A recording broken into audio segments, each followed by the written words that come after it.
Notícias do STJ. Os destaques do dia do Superior Tribunal de Justiça, quando e onde você quiser. Olá, esse é o boletim com alguns destaques do STJ.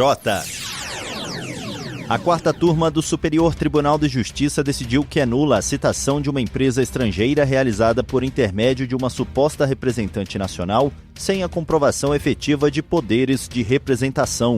No caso analisado, a Hyundai Corporation, empresa sul-coreana, foi citada por meio da Hyundai Caoa do Brasil Limitada em uma ação envolvendo cobrança, rescisão contratual e indenização. A autora da ação alegava não ter recebido acessórios de telefonia celular pelos quais já havia efetuado o pagamento. O juízo de primeira instância e o Tribunal de Justiça do Rio de Janeiro consideraram válida a citação, entendendo que existia relação societária e integração econômica entre empresas ligadas à marca Hyundai. No STJ, o colegiado da quarta turma deu provimento ao recurso da Hyundai e reformou esse entendimento. A ministra Isabel Galotti, cujo voto prevaleceu no julgamento, destacou que o Tribunal de Justiça do Rio de Janeiro baseou a decisão apenas em presunções relacionadas ao uso da marca Hyundai, a existência de contratos de distribuição e a suposta participação em um mesmo conglomerado econômico. Segundo a ministra, esses elementos não são suficientes para comprovar a representação processual de uma empresa estrangeira.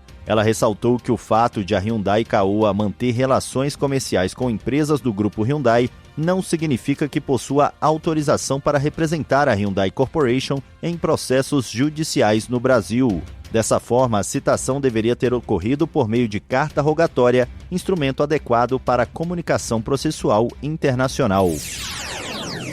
A primeira sessão do Superior Tribunal de Justiça decidiu que a extinção dos embargos à execução fiscal em razão da desistência ou da renúncia do contribuinte para adesão a programa de recuperação fiscal que já inclua honorários advocatícios não autoriza nova condenação em verba honorária.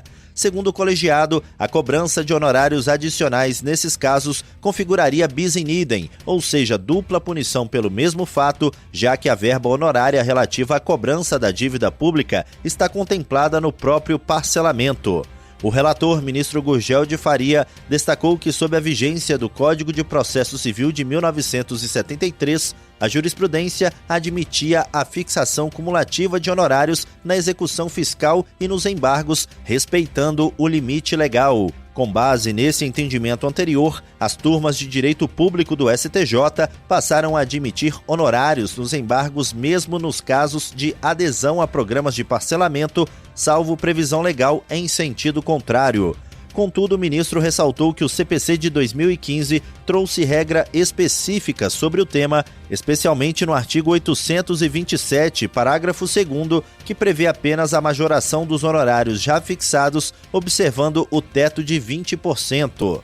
Assim, havendo inclusão de honorários no momento da adesão ao programa de recuperação fiscal, a Fazenda Pública não pode exigir nova verba honorária judicialmente. O relator afirmou que o acordo firmado no parcelamento configura verdadeira transação sobre o crédito honorário, impedindo nova cobrança. O colegiado também modulou os efeitos da decisão, preservando os honorários já pagos e não impugnados até 18 de março de 2025. O entendimento foi firmado sob o rito dos recursos repetitivos no tema 1317 e deve ser observado pelos demais tribunais do país, permitindo a retomada dos processos que estavam suspensos, aguardando a definição dessa controvérsia.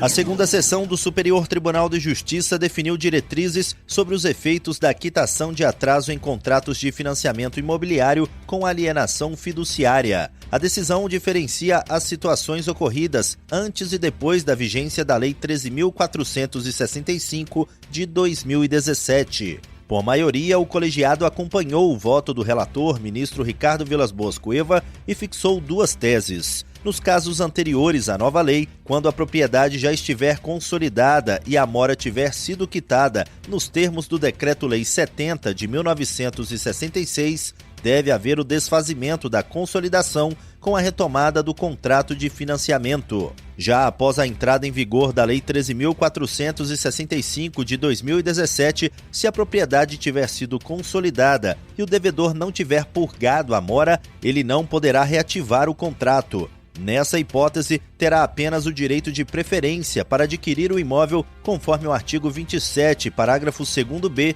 da Lei 9.514 de 1997. Segundo o relator, ministro Ricardo Vilas Boas Cueva, a mudança na lei limitou a possibilidade de purgação da mora depois da consolidação da propriedade em nome do credor.